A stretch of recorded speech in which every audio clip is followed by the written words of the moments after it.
Good afternoon, and thanks so much for joining us for 12 News at 4. I'm Tram Mai. And I'm Troy Hayden. We begin with two urgent searches, one here in Arizona and one just over our border in New Mexico. Let's start with New Mexico. The Navajo Police Department, state police, and federal partners are searching in the Red Rock community south of Gallup. Sharon Marie Caccini was driving on Sunday when her vehicle was swept away during flash flooding brought on by those weekend storms that hit all of us. Her vehicle has since been found, but she hasn't. K-9 teams and mounted units are in the field, and officials are urging people to stay clear of active search zones. Police tell us that there are reports that are circulating online right now that a victim has been found. However, that is false. All official updates will come directly from the Navajo Police Department. And from that search on the Navajo Nation to another one in the Globe, Miami area east of the valley, crews are still looking for people who may have been swept away in that weekend flooding. 12 News journalist Craig Harris is there live with the latest on the recovery efforts. Craig? Good afternoon, Troy and Tram. On a day like today, it's hard to believe that just on Friday, this community here in Globe was ravaged with a flood. Now the floodwaters are gone, but the cleanup crews continue, especially downtown. And we have some updates for you. First, some really good news. 64-year-old Pete Green, who was missing, has been found safe.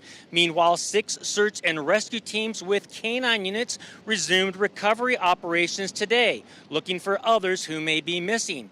Cadaver dogs were used to search in 3 sections of the Pinal Creek drainage. So far, authorities have confirmed that 3 people have died from historic flooding.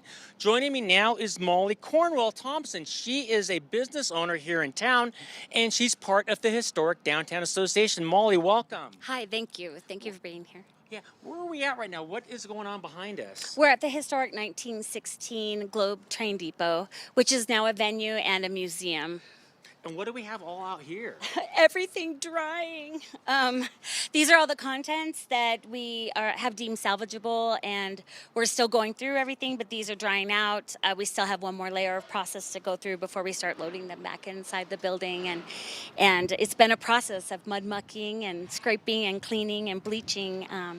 But we're almost there. We're hopeful. That's great. How has the flood affected you personally? Oh my gosh, I don't think we've had a chance to sleep. We had wave 1 Thursday night in Miami, and then we stayed up almost till 3 or 4 in the morning then, and then we're working all day Friday, and then got the news Friday night. And so all of us have been working around the clock. So I hate to say there's a little fatigue going on, but it's nice when everybody's working so hard together to get it to the point where it'll dry out so we can salvage all the things we know, and so we can continue opening our businesses and getting moving. But it's hard for me personally because I'm invested here. I love it here, and just to see so many people affected has been extremely difficult for us. So, and what can people do to help out what's going on here in Globe and Miami?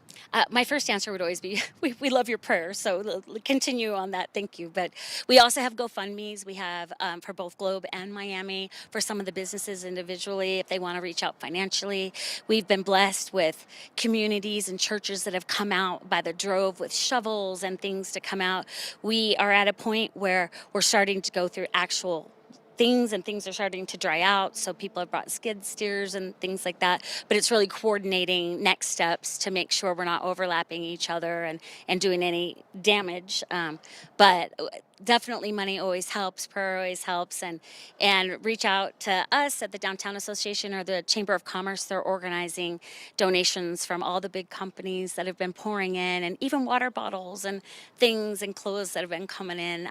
We're just trying to find places because everybody's been so good and generous to donate. So God, we're feeling blessed in the midst of all this, so blessed. Well, thanks so much. We spoke also about Miami. We're going to have a story at 5 and 6 in Miami Unified. They have a week of vacation, but it's not something they really wanted.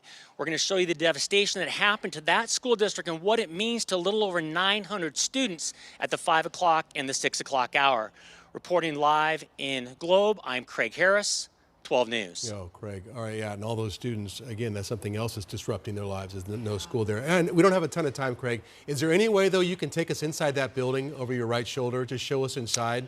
What's it look like inside the building? Sure, we can. Stuff, yeah. Sure, we can bring you right inside here. You can see there's just a lot of work going on. They're trying to salvage as much as they can. I mean, this city is very historic, you know, well over 100 years of history in a lot of places that are here. And it's just sad. It just kind of breaks your heart to see what has happened. And they're just hoping that to save some of this and to save things that are really important to this community. Right, and that guy scrubbing, it sounds like mud off the floor in that one room, Craig? Yeah, he's scrubbing. Yeah, he's scrubbing back here, and we've got just going at it here in one of the side rooms here, and just working away. And it's actually a woman who's doing the digging. So I guess if you want to get some work done, you have to have some women to actually get the work done here. Oh, it's just so devastating to see. I mean, so many of those things outside, those are irreplaceable. Antiques. So just, oh, our heart goes out to them. All right, Craig, thanks so much. Thank you for the report, Craig. Yeah, there's a lot of history here that's just sitting outside and drying out, and hopefully they'll be able to return a lot of it back into the museum and what makes this place so special. So we're hoping that a lot of things can go well here and things can get turned around here in Globe and Miami. Absolutely. All right, we'll see you back again at 5 and 6. Craig, thank you. The Salvation Army has deployed its emergency teams to help everyone affected by the flooding. So if you want to help people in need, just text the word GLOBE to 51555.